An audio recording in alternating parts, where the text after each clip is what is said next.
Welcome back to the Hardware Unboxed News Corner in a special Sunday edition thanks to the Core i9-9900K embargo ending on Friday, which is when we normally run these episodes.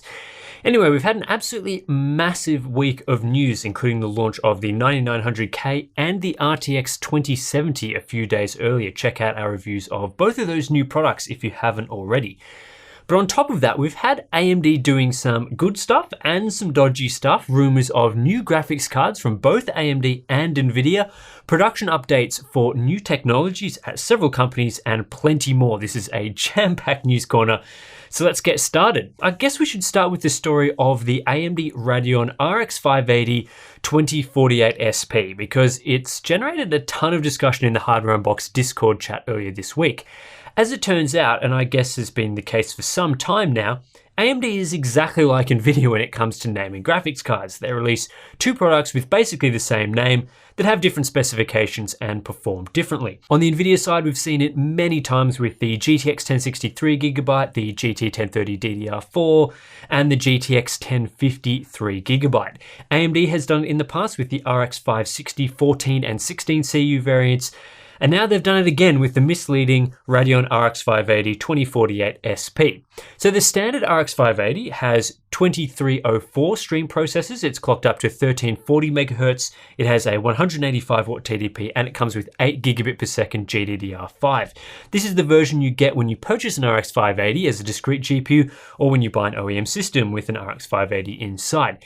Except now we also have the RX 580 2048 SP, which, as you might have guessed, cuts down the stream processor count to 2048. It also drops the boost clock to 1284 MHz and reduces the GDDR5 transfer rate to 7 gigabit per second, leading to a lower TDP all up of just 150 watts. I guess another way to look at this card is it's basically a slightly overclocked RX 570. The RX 570 also has 2048 SPs, yet it's only clocked up to 1244 MHz.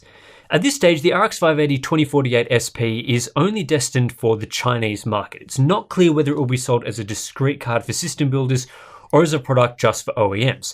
Either way, marketing what is essentially an RX 570 as an RX 580 2048 SP is pretty deceptive, even if the card is only used for OEM systems.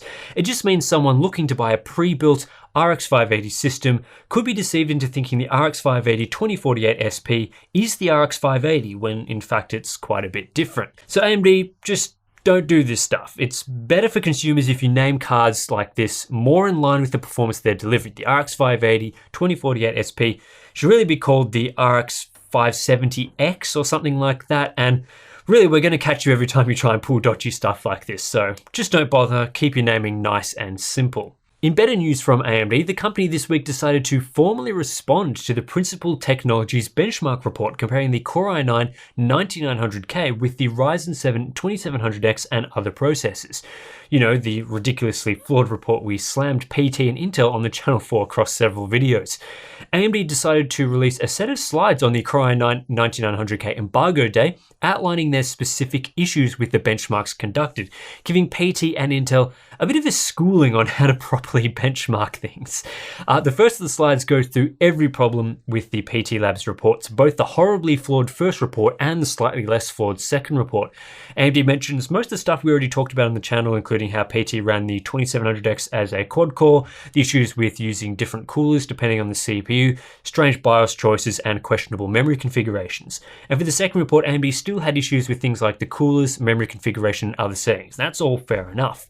The second slide goes through benchmarking best practices, and all this stuff here makes complete sense. It's actually a pretty good guide if you're looking to do any benchmarking, especially the stuff at the end where AMD talks about remembering the user. It doesn't make a lot of sense to test 64 gig of RAM with a $300 CPU, which isn't going to be a typical consumer configuration, so it's better to test with a more reasonable setup, and it's nice to see AMD acknowledging that in their guide.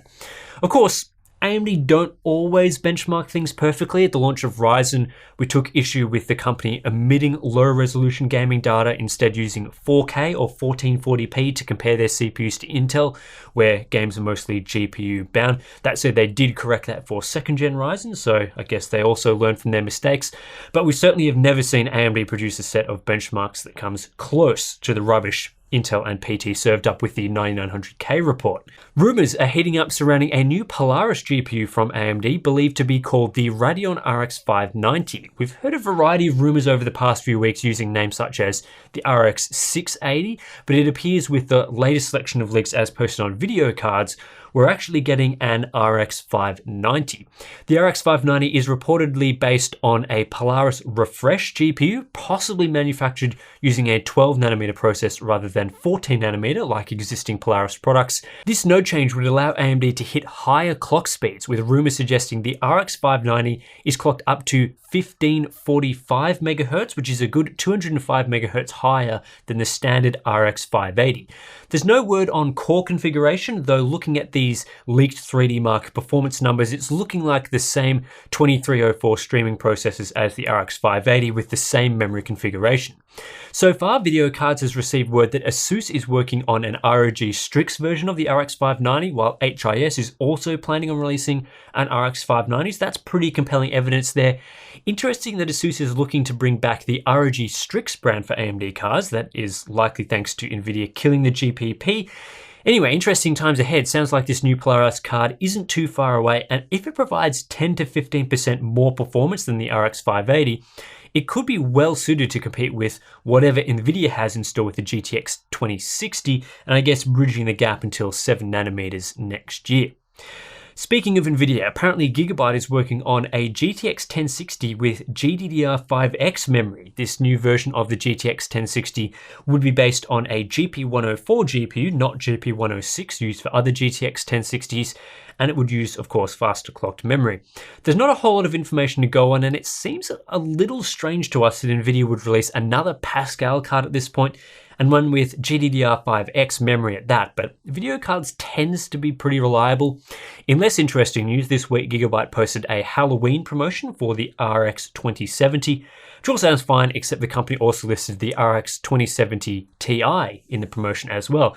It makes sense that NVIDIA would consider releasing an RX 2070 Ti, except Gigabyte confirmed it was just a typo, so yeah, moving on. DDR5 memory is on track for production in late 2019, according to an update provided by Cadence and Micron. The DDR5 spec hasn't been finalized by JEDEC yet, but we're expecting to get that spec soon, and certainly before DDR5 begins to ramp up. DDR5 is set to bring a range of improvements, including higher capacity chips, faster speeds, and lower power consumption.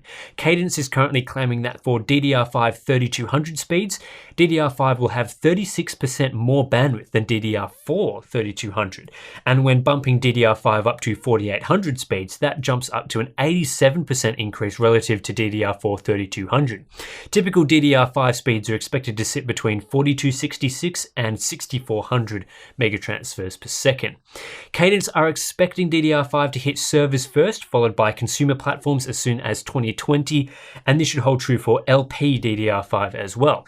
Micron are expecting to begin production of 16 gigabit DDR5 chips on a sub 18nm process in late 2019. Corsair have launched a new selection of SSDs under the Force MP510 brand.